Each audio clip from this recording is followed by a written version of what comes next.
is also a responsibility, because you don't want to be abusing that to where people go, well, you're spamming me or whatever, and then you start to lose trust. And having and gaining trust is crucial to crowdfunding. So then you got to launch your campaign. So when you launch your campaign, you pins and needles, you sit there, you work your butt off for about 30, 60, 90 days, whatever it takes. I think we were working on ours for about 60 before we went.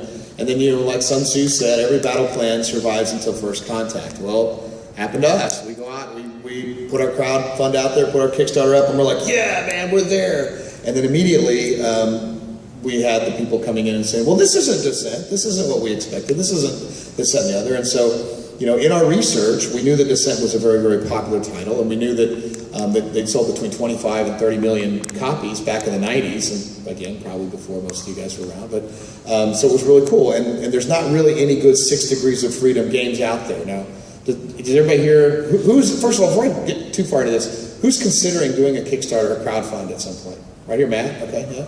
Yeah, good. So this will be helpful, and I'll take questions in a little bit, and then we'll also be happy to talk afterwards, because the one thing I firmly believe as a Kickstart regular or veteran is that you get better at it every time, and there's stuff you can learn, and there's stuff we should share. And I believe personally it's super, super important that crowdfunding succeeds, because having gone through the rigmaroles of working for a publisher for years and having games that you're happy and proud about get killed. Matt and I actually run a project locally here in Tulsa a few years ago that was really looking good. That we were like a couple months away from finishing, I believe, and just didn't make it. And that's all too familiar territory in the publisher market. So rather than go through these, I'm just going to kind of ramble as we go. So again, you need to look at your history lessons. You need to look at your successes. You learn from failures. There's all kinds of data and information out there. There's Kicktrack, there's Sidetrack, there's all kinds of places you can go out there and data mine and find out, okay, what do these people do?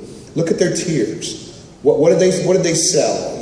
What are they doing to encourage people to come to their Kickstarter and be part of that process, to join the ecosystem? Some people are looking for a bargain. Are you putting something out there that will allow them to get the game for a reduced price? And the irony, by the way, of Kickstarter and Indiegogo and all these others is publishers have actually laid the groundwork for that for us as crowdfunders.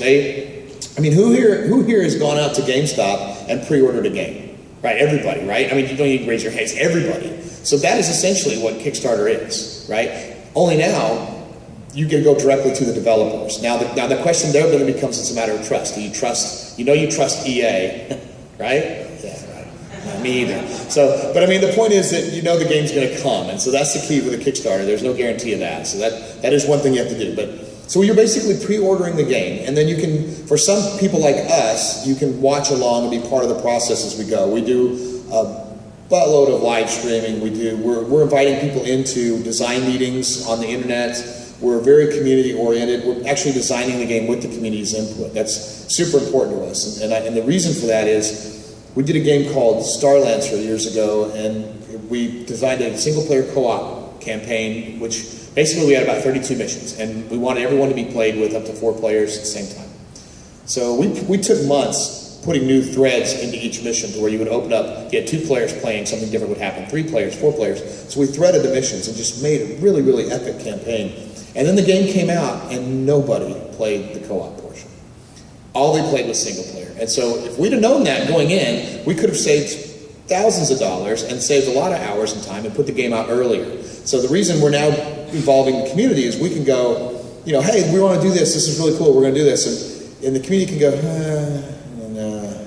And so you kind of get that information, and that's super critical. Now, there are going to be times you go, well, that community doesn't know what they're talking about. We're going to do that anyway. But, most of the time, they're going to be right. And so if you listen and you can data mine your audience, that's an important term. Again, when I talked earlier, no crowd, no funding.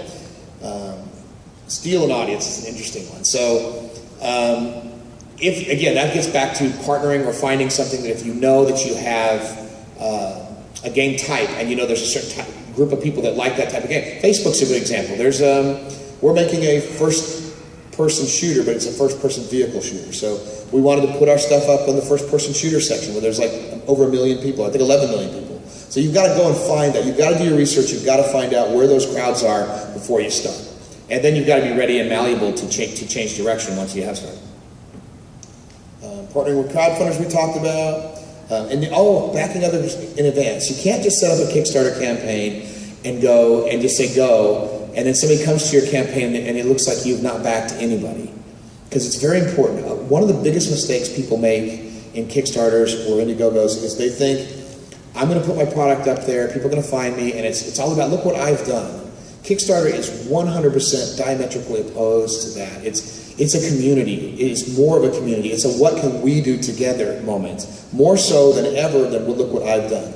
If you've done something cool, that's great, but what you need to do is motivate your community to go out there and become your army of marketers, your army of people out there telling folks what's going on. It's super, super crucial to make that happen. And then again, what makes it different, what makes it special? Why is your game cool? Why is what you're doing unique? Why should the audience trust what you're up to? Why should they believe you over, say, somebody else like Richard who's done a really, really good game or something? Why should they buy into what you're doing? It's very important that you have answers for all of that before you go into this campaign. So, yeah. Launch on Tuesday. Why do you guys think we'd have to launch on Tuesday? Any thoughts? Anybody? Okay. Was what? The reason is Monday is basically news. You want to capture the news cycle. The biggest thing you can do on Kickstarter. Now, some people go on Kickstarter with their game idea, and it's a really, really good one, but it just doesn't make it. A lot of that sometimes is they just don't get the eyeballs to their page in the right amount of time. The Kickstarter is an all or nothing adventure. You've got 30, 35 days, whatever you put up. You've got to hit your goal. If you don't hit your goal, you get nothing. So and that's scary. So what happens is you've got to go out and capture those eyeballs. You've got to make sure that you've got marketing and press that are out there drawing people to your website. If you don't have them coming in, if there's not you've got to hit a point in critical mass in your campaign, and in order to get there, you have to have people coming and viewing your site. It's super, super important. That's why you partner with other crowdfunders that already have captured campaigns. I mean, I was on Star Citizen. This guy over here is wearing a Star Citizen shirt right here, So that's cool. That was a really fun adventure. It was 2 years of my life. It was incredibly fun and exciting, but, it wasn't my game. You got to engage the community. Well, there you go. You got to get out there. You got to talk to people. You've got to be personal with them. At the end of the day, it all comes down to a handshake, and we call it a virtual handshake, where you reach the monitor and virtual handshake with your consumers and your customers. These people are putting their faith, they're trusting you. In some cases, their money. Some cases, thousands of dollars. We had a $10,000 tier, and I think we ended up with like 3 or 4 people that are going to come. They're paying $10,000 to come work for us, which is pretty amazing, but really cool. They're going to come in and spend about a week in our office and be part of the design team, go to design meetings, be part of the process, and they'll be in the credits. They'll get their picture, and they'll have a little statue in the game. So it's really, it's pretty cool. But we want to engage and get your audience to be part of that process. So it's very, very important to do that.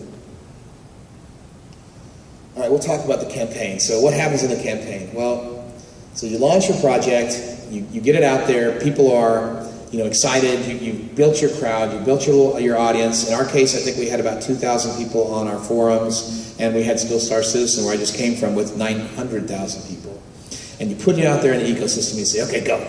And then it's all exciting, and you get your press. It's very important also, if you have any press lined up, that you embargo them, and you try to have that press hit with your link at the exact moment that you press go on your Kickstarter, so that if you have Engadget or Polygon or any of those kind of sites, Kotaku, they will then, somebody reads it, catches it, they can go to your site, one click away, they can then pledge. It's crucial to get there, and you want to capture that when you do it.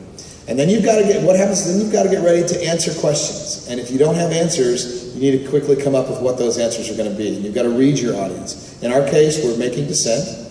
Descent was a very popular game, but if you asked 5 people what Descent is or isn't, you'll get 5 different answers. Some people think it's a first-person single-player co-op campaign. Some people think it's single-player maze-solving, rescue the hostages. Some people think it's multiplayer.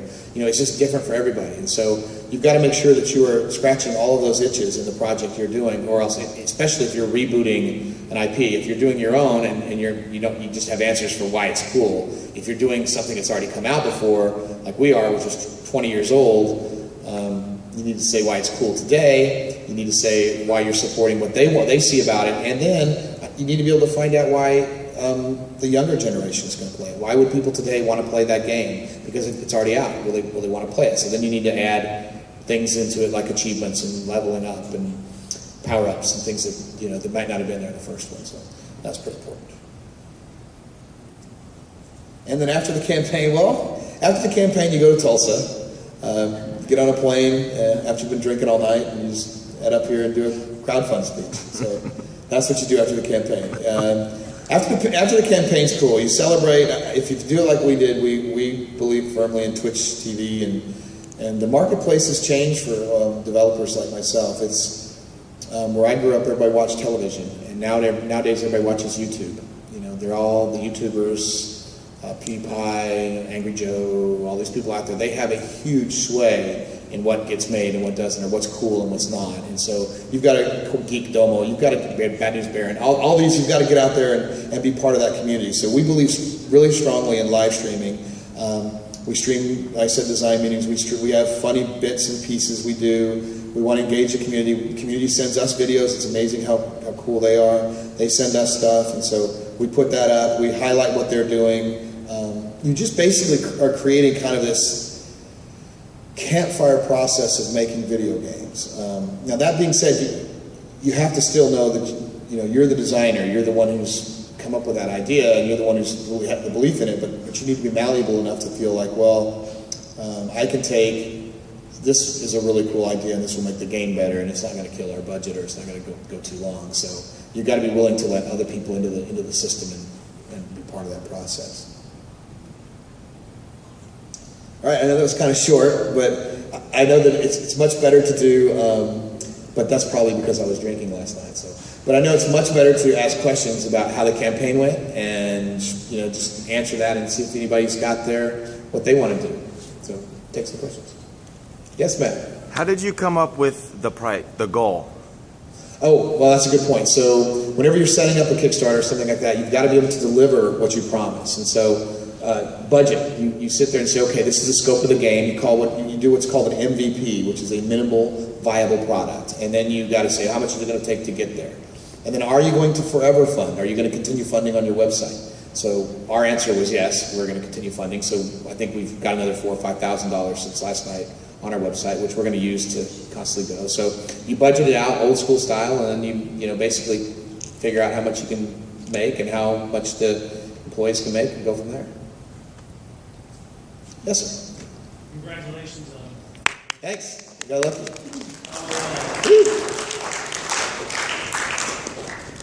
Your history, you have history. It's got me nuts. That one?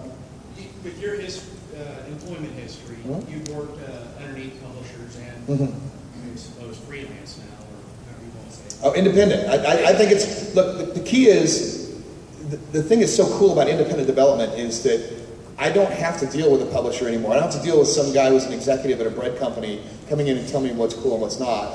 I had a game called Johnny Whatever that was probably one of the best games I'd ever developed with John Mueller, John Ridd, and some others. And it was before Guitar Hero, and it was we had the futuristic London game. It was a musical shooter. The guy was running around with a guitar, picking stuff up. You can look at it on YouTube. You can see John Whatever. And so you would play riffs to free people from the metronomic trances. So we go to Universal, and it scored the highest of any marketing group ever. It was huge. We were doing it for like $10 million.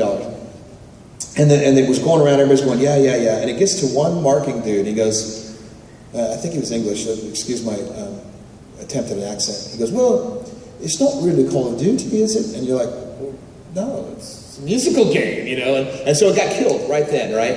And it never came out. So now I forgot what your question was. I just rambled down the thing. I've heard the stories similar to that, the horror stories. Mm-hmm. What, if any, are some of the nicer things working underneath the publisher as opposed to relying on crowdsourcing, where the money may trickle in as opposed to... Oh, are you at a publisher right now? Okay. No. Okay, so none? No, okay. All right, so the niceties are the publishers generally have enough money to fund your project. The worry is that you can run out and have to seek funding elsewhere. They're not all evil. I mean, we do have some really cool games that come out. I still play publisher games, but there's an umbrella. But the longer you go in the industry, the more you realize that the real innovation is not happening at that level. The real innovation is happening in the independent level, and that's why, you know, I've been independent. I've been the publisher. I've been independent the last 10 years, and I was down today in the conference downstairs, and the very first guy I walked in and checked out, he has this ricocheting game where the bullets ricochet off the ceiling and then turn into mines on the ground.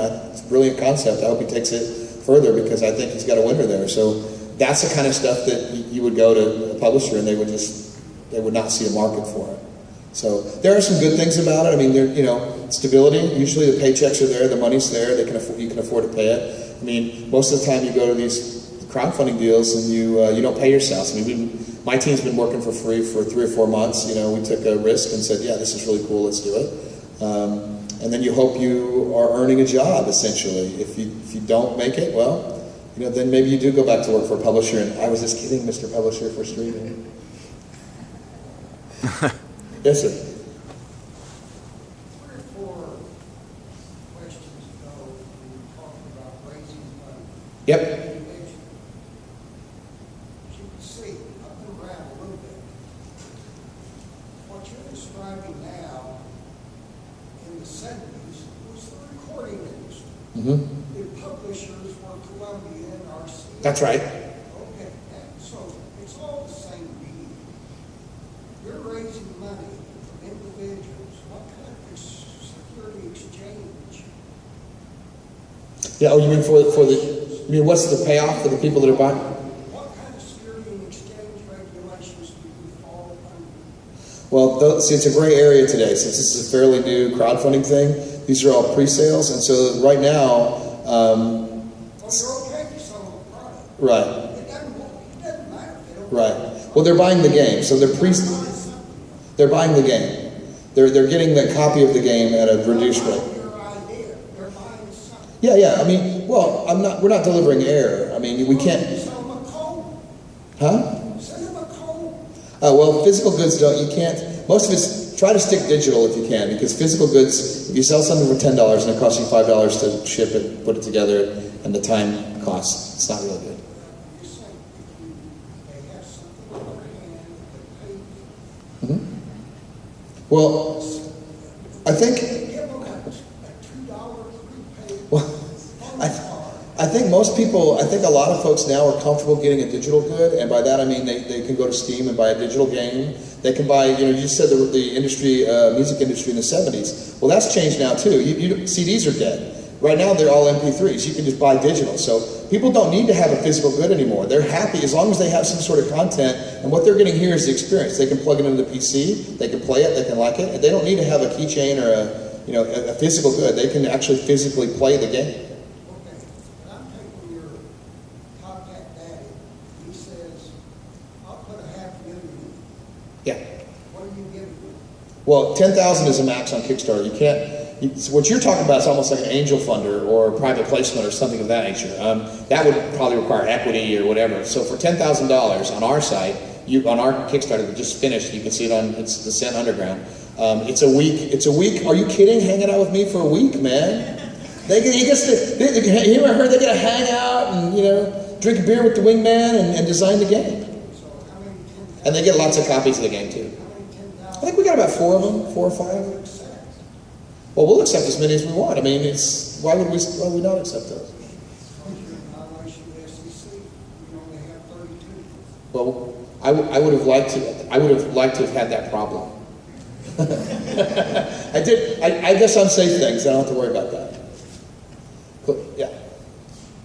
So if you exceed your goal, for example, like let's say your goal was $500,000 and you went to Million. So, yeah. So have you ever had or heard of any issues with employees or guys working on you with the game that kind of get greedy or okay, well since we got all this money, then I think I should be getting paid $70,000. I think they're not even they wouldn't be getting mad and that wasn't the initial. Okay, so I'm doing a bad job because I'm supposed to ask, you're asking me, and then I'm supposed to say it because I can't hear it. So the question is, if somebody exceeds the goal, have you ever heard situations where people have just basically pocketed the money or overpaid themselves or run off to, squandered it or something like Well, that. not even so much as you got the initial people that put it out, as the Well, most employees don't have access. I mean, the money doesn't, it's not like you don't have access to it. I mean, again, this gets down to trust. So people that are in there, they have to, one of the reasons we worked is because we've been making games for for my case, it's over 25 years. So people know that when I'm saying something, that means it, they can go back and see the games I've made, they can see my pedigree, they can see the team's pedigree, and they know that we're not going to go off, run off to the Bahamas. I just left Star Citizen, and that's a $78 million raise, and it's raising $3 to $4 million every month, no matter what.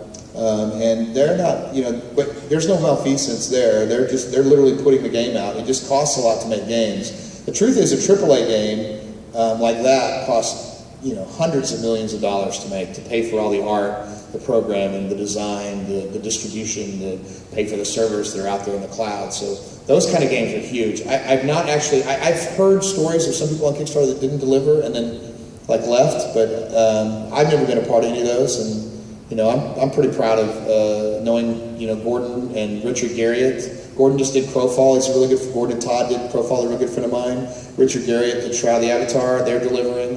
And I think one of the ways you guys can protect yourselves as an investor or as a purchaser, a pledger of these kind of things, is pedigree, and then find out when you get to play the thing, right? Like in our instance, you'll be playing the game if you've got the earliest access tier in August of this year. So there's not like a huge wait for it. Some of them go a long way. And on Star Citizen, we had, in 6 months, we had a hangar up and running, and people could get out and check out the ships they bought and walk around in it. So it basically comes down to integrity, I think, for a lot of people, and whether they're believable. And I'll bet you there's going to be some people that walk off. I mean, a guy that made the potato salad made some money on the deal. I mean, good for him. But he did have a potato, just to be fair, he did have a potato salad party in a stadium, so that probably cost a little bit of money too. Yes? So you get the money from people crowdfunding. Yep. You sell the game. Mm-hmm. Then from there, you go out and buy individual contractors or employees. How do you get it? Right, so you get the money, and then what do? Do you go out and hire independent contractors, you go out and hire a team? That's a little varied answer. It depends on what you've set up to do. So in our case, we've already got a team working on it. It's not just one person. We've got about 20. We've got it, because the way the internet works, and you guys all know this, we use Skype. So the trailer you saw earlier, which we can run again if you want later, was developed by a gentleman in Germany and a gentleman in France. They're on our team. We have about 7 or 8 people in Austin that are on the adventure with us. And then we've got a guy in Japan that's our web backend guy. How'd you bring the team together? Well, I think, honestly, I think that's different for everybody. I mean, I 25 years in the industry, you just sort of build up contacts, and you get to know folks, and you talk to them and say, hey, let's do this together. And if enough people want to do it, I mean, you can't. There are some people in some cases who've gone and done a solo thing.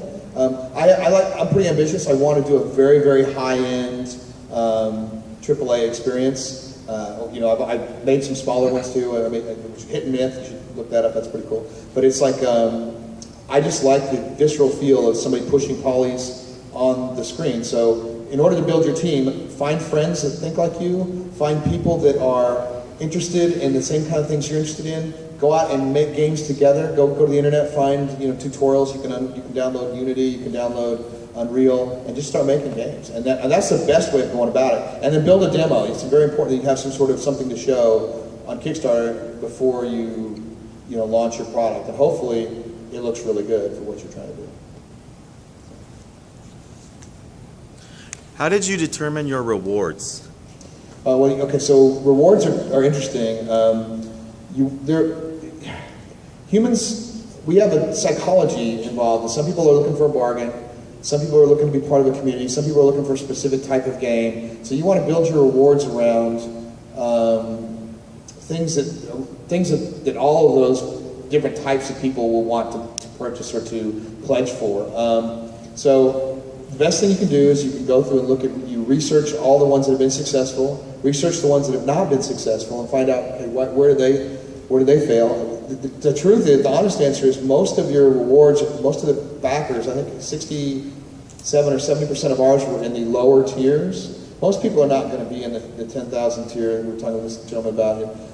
Very, very few of them are going to be there. Most of them are in the $30, $25, $30, $35, and then what you should do during that time, during your crowdfund, is you say, okay, here they are, and then you need to try to have something that will drive them to increase their pledge at the end of the campaign. In our case, you could buy the game for $25. The game's eventually going to be like 40 or something, so 40 or 50. So we put a tier out there in the last week, I think, that was $100. It was 4 copies of the game that they could then give to their friends after the campaign was over. So that becomes for them an incentive to pop up their pledge a little bit, and they can in turn sell those copies to their friends later and actually get the game for free. So it doesn't matter to us. We need the money to develop the project. So the more people that are in the system, because we also have the ability to customize your ships and stuff like that, which are add-ons, voluntary things for people to purchase later, foibles, hats, passes, stuff like that. So the more people there, the better. The more chance we have of continuing to make money as a product later on. Anybody else? Yes, sorry. I've been on Kickstarter a few times, and I've seen projects that are, if you give us this much, you'll get this game. And I've also seen, I don't know if you ever played Planetary Annihilation. Yeah. The base amount was like 500,000, you get the game. But if it was 600,000, we'll have this the game. 700,000, we'll have this. Stretch goals. Yeah. I was curious what your opinion was on that, like whether one was more effective of the other, or when would you choose one model or the other? Well, I think stretch goals are important, and I think that gets back to having an MVP. You need a product. You need to be able to deliver what you promise. I mean, at the end of the day, people are trusting that you're going to do what you say you're going to do. So you don't want to overpromise, and then underdeliver. The better thing to do is to underpromise and overdeliver. So stretch goals are a way of encouraging the community to, if they want this thing, if there's a feature out there that they want, they'll push it on. Now, I'm actually a backer of Planetary Annihilation, by the way. I back that too. I had a game called Conquest Frontier Wars, which was very, very space RTS style. And I'm okay with what they did. I know they had some issues on Steam with early play and stuff like that, but that's the danger of what we're doing, is that when you allow people into the ecosystem earlier, into the game, you have to have the right people that are understanding that this is a work in progress and that this is going to get better. And essentially what we're doing now in crowdfunding is people think making games is super, super fun. You get to play games for a year. Well, what you really do is you get to play a really crappy game for about 9 months. And then the last 2 or 3 months, it starts to get slowly better. And then you're like at the end, and then you're so tired of the dang thing, you don't want to see it again, So it's like, it's a lot of hard work. So stretch goals, I do believe, are very important. And I think we have stretch goals on our side as well. I think ours right now, the Shaman, but we did a little differently. We unlocked another ship called the Shaman at 625. And then we have the torch. Rather than having it to where you can unlock another item to buy, the torch is actually going to be given to everybody that's already backed. So it's kind of like, get us there and you guys all get this ship. And then we have another one at 675, I think, called the Warlock. So it's an incentive. And that question is tough for me because I was on Star Citizen. We did stretch goals until like, I don't know, what, 58 million, I think we stopped doing stretch goals somewhere there. So at that point, what are you really adding? One of the stretch goals was actually get me out of the basement. We had this really crappy office that looked like a basement, and they got me out of the basement. We went and got a new place. So the crowd's really funny. It's an interesting thing. People really feel like they're part of the process if you do this right, and they want to have a voice, and more importantly, they want to have a vote in what's going on. And so you kind of bring them in, you let them be part of it, and then and they take you in all these fun, bizarre directions. They used to send us gifts. We did this show called, again, Wingman's Hangar, which is on YouTube. You guys can check it. 72 episodes, and if you are brave enough to watch it, I feel sorry for you. But it was really cool because fans would send stuff in. They would just send gifts in all the time. Just they wanted to be featured, or they wanted to say thank you, and it was incredible. It's I think people for a long time in the game industry have wanted to have a voice, a say in what games are cool, because we keep getting the same iterations over and over and over. And they're cool, but they're not like innovative. When I can go back a little ways in history, in the 95 to like 2000, there's an era of games where, like, you guys are in a really great era now because you can innovate and you can sometimes go out and seek funding or call it pledging. So anyway, so you seek funding and then pledging. you can innovate on your own and still create something. Where it used to be that publishers would control the marketplace, they control the money, they control what you're going to do, and that becomes a killer for creativity. Because I had a game. Microsoft was publishing a game called Conquest Frontier Wars for us, which we eventually left and took it somewhere else. And we had there were 3 races in the game, and you're fighting against each other. And so for a long time, you could mine the debris as resources because it was an RTS game. So for a long time, we had just one resource in there. And so the last month of the project, while we're doing it, we decided we took the temporary art that was the one resource and put the right art for all 3 resources in there, right? Because ours was based on up to 16 maps, and so if you weren't in that map, if you came in there and you could see the level, the debris around, you could tell which races were in there, and then you could build your strategy around that. And they flipped out because they had to go back and retest the game. It was simply just a small art change. It was no risk at all. But that's the kind of thing that publishers have a different. They're very risk averse, right? And when you're young and dynamic, or you're able to be malleable, you can literally take more risks, and that is generally where better creativity happens. Yes? Okay, couple things. One, thank you for making Descendent. Oh, you're welcome. Yeah. Woo! As I did in the original. It was better what anybody said, it's a multiplayer. Couple things. So, one, what kind of financial resources should you have before you start your Kickstarter? How much should you expect to kind of spend, assuming you're going to get $70, $80 million, or I'll take that. What do you think of as being the future for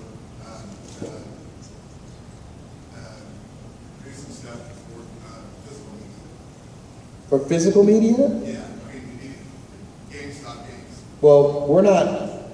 Ours is going to be digital, right? Because it's I think this is kind of a loaded question because when I look at GameStop, I see Blockbuster, and that's what I see. I think that eventually, we're going to be just straight downloading everything, and there's no need for a physical copy of anything. Some people, old school like myself, I like to have a tangible box and a map or whatever else is in there. So I think the future of the industry is incredible, but I think it's digital. So I don't think people are going to be going to GameStop much any longer, which is, a natural progression, I guess. Did that answer everything you were asking?